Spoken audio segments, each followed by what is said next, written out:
একটি প্রেসিডেন্সিয়াল অর্ডারের মাধ্যমে এসেছে। এই অর্ডারটি জারি করা হয়েছে 13 নভেম্বর 2025। এই অর্ডার অনুযায়ী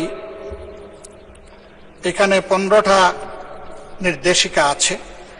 এর মধ্যে 3 থেকে 15 এই বিষয়গুলো হচ্ছে জুলাই সনদ এবং গণভোটের সাথে সম্পর্কিত। 10 নম্বর,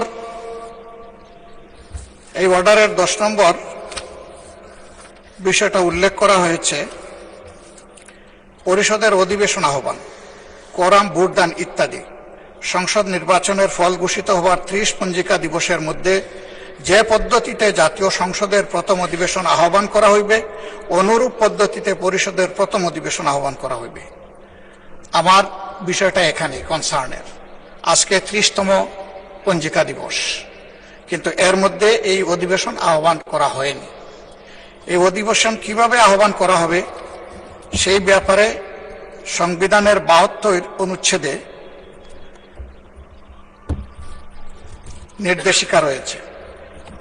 সরকারি বিজ্ঞপ্তি দ্বারা রাষ্ট্রপতি সংসদ আহ্বান স্থগিত ও ভঙ্গ করিবেন এবং সংসদ আহ্বানকালে রাষ্ট্রপতি প্রথম বৈঠকের সময় ও স্থান নির্ধারণ করিবেন।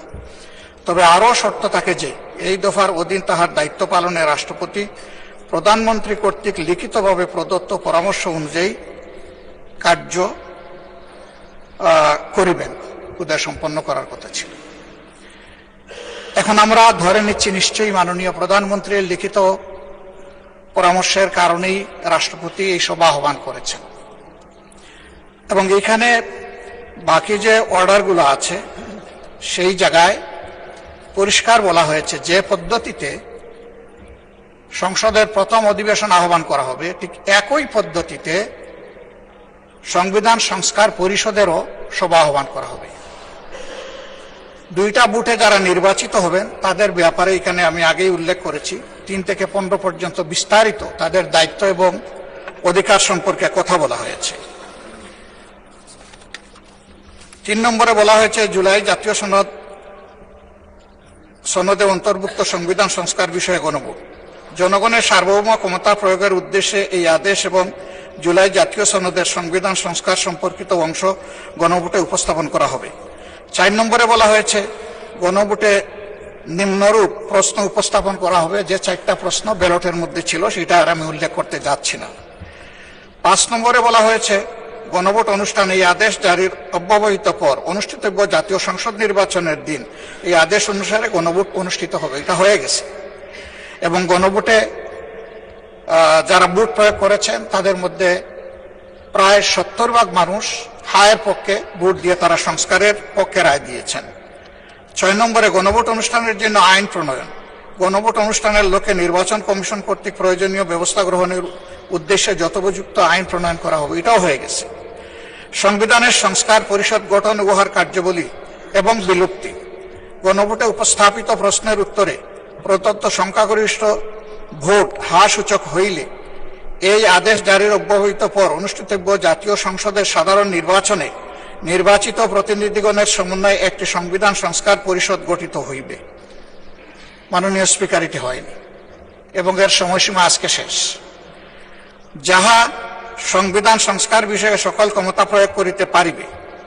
খ, উক্ত নির্বাচনে নির্বাচিত প্রতিনিধিগণ একসাথে জাতীয় সংসদের সদস্য হিসাবে এবং এই আদেশ অনুসারে সংবিধান সংস্কার পরিষদের সদস্য হিসাবে দায়িত্ব পালন করিবেন। এই সুযোগ আমরা পেতে চাই।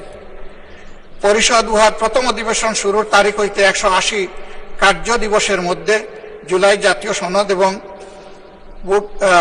গণভোটের ফলাফল অনুসারে সংবিধান সংস্কার সম্পন্ন করিবে এবং তা সম্পন্ন করিবার পর পরিষদের কার্যক্রম সমাপ্ত হইবে।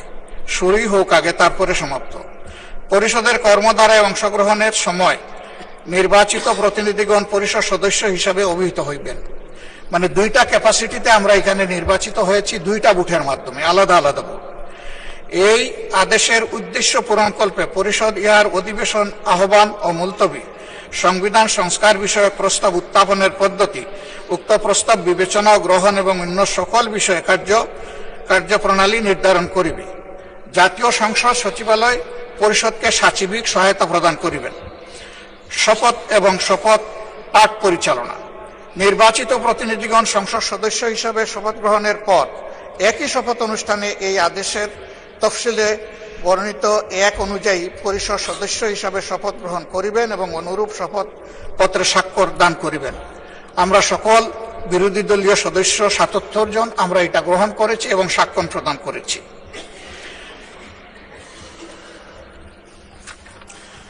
দশে আমি আগেই উল্লেখ করেছি সংসদ নির্বাচনের ফল ঘোষিত হওয়ার ৩০ পঞ্জিকা দিবসের মধ্যে যে পদ্ধতিতে জাতীয় সংসদের প্রথম অধিবেশন আহ্বান করা হইবে অনুরূপ পদ্ধতিতে পরিষদের প্রথম অধিবেশন আহ্বান করা হইবে।